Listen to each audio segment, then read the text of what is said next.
તમિલનાડુના રાજકારણમાં એક નવા યુગની શરૂઆત થઈ છે. ટીવીકેના ચીફ સી જોસેફ વિજય તમિલનાડુમાં નવમા મુખ્યમંત્રી તરીકે શપથ લીધા છે.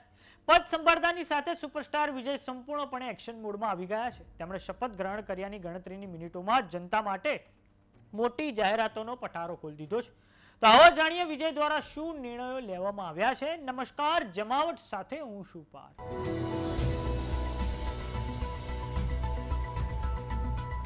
તમિલનાડુમાં અભિનેતામાંથી નેતા બનેલા વિજયે આજે રાજ્યના નવમા મુખ્યમંત્રી તરીકે શપથ લીધા છે.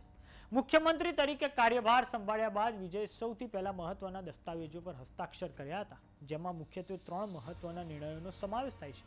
પહેલો નિર્ણય 200 યુનિટ મફત વીજળી. રાજ્યના નાગરિકોને રાહત આપતા વિજય સરકારે 200 યુનિટ સુધી મફત વીજળી આપવાની જાહેરાત કરી છે. બીજો નિર્ણય ડ્રગ્સ વિરુદ્ધ સ્પેશિયલ ટાસ્ક ફોર્સ બનાવી રાજ્યમાં નશીલા પદાર્થોના દૂષણને જડમૂળથી ઉખાડી ફેંકવા માટે એક વિશેષ ટાસ્ક ફોર્સની રચના વિજયની સરકાર દ્વારા કરવામાં આવશે.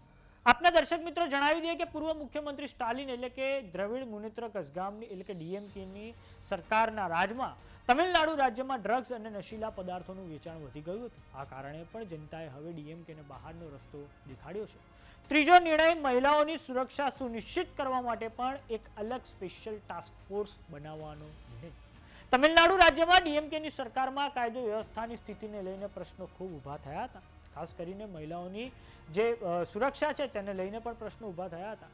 જેમ બંગાળમાં આરજીકારનો કેસ ખૂબ ચગ્યો હતો, આ કારણે મમતા બેનર્જીએ 15 વર્ષ પછી હારવું પડ્યું છે, તેમ તમિલનાડુમાં અન્નામલઈ યુનિવર્સિટીમાં સેક્સ્યુઅલ અસોલ્ટનો કેસ ખૂબ ચર્ચામાં આવ્યો હતો અને આ કારણે જનતામાં ભારે નારાજગી હતી અને વિજયે મહિલાઓની સુરક્ષા સુનિશ્ચિત કરવા માટે હવે ટાસ્ક ફોર્સની રચના કરી છે.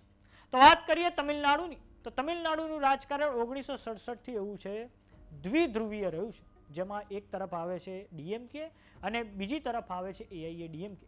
આ બંને પક્ષો ડીએમકે અને એઆઈએ-ડીએમકે વારાફરતી 5 વર્ષે કે 10 વર્ષે તેઓ સત્તામાં વાપસી કરતા રહે છે. પરંતુ 59 વર્ષમાં પહેલીવાર એવું બન્યું છે કે એક ત્રીજી પાર્ટીએ પોતાની જગ્યા બનાવી છે અને સુપરસ્ટાર વિજયને 108 બેઠકો પર બમ્પર સીટો હાંસિલ થઈ છે. તો આ કારણે પણ તમિલનાડુના રાજકારણમાં ખૂબ મોટા પાયે પરિવર્તનનો પવન ફૂંકાયો છે. તો આ અગાઉ કયા સુપરસ્ટાર હતા કે જેમણે આવી જ રીતે પાર્ટી બનાવીને આ પછી તેમણે સરકારમાં વાપસી કરી હતી?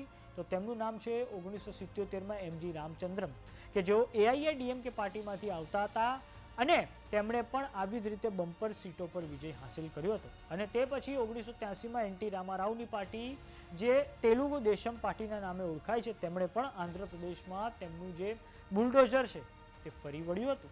આમ વિજયે હવે આજે નવમા મુખ્યમંત્રી તરીકે તમિલનાડુના નવમા મુખ્યમંત્રી તરીકે શપથ લીધા છે અને આ કારણે હવે તમિલનાડુમાં જે રાજકારણનો પવન છે તે હવે અલગ દિશામાં ફૂંકાઈ રહ્યો છે. તો સમાચારોમાં અત્યારે બસ આટલું. જોતા રહો જમાવટ. જો તમે અમને યુટ્યુબ પર જોઈ રહ્યા તો સબસ્ક્રાઇબ કરો, જો તમે અમને ફેસબુક પર જોઈ રહ્યા તો ફોલો કરો. સાથે જ અમારી વોટ્સએપ ચેનલ આવી ગઈ છે, જોઈન કરવાનું ના ભૂલતા.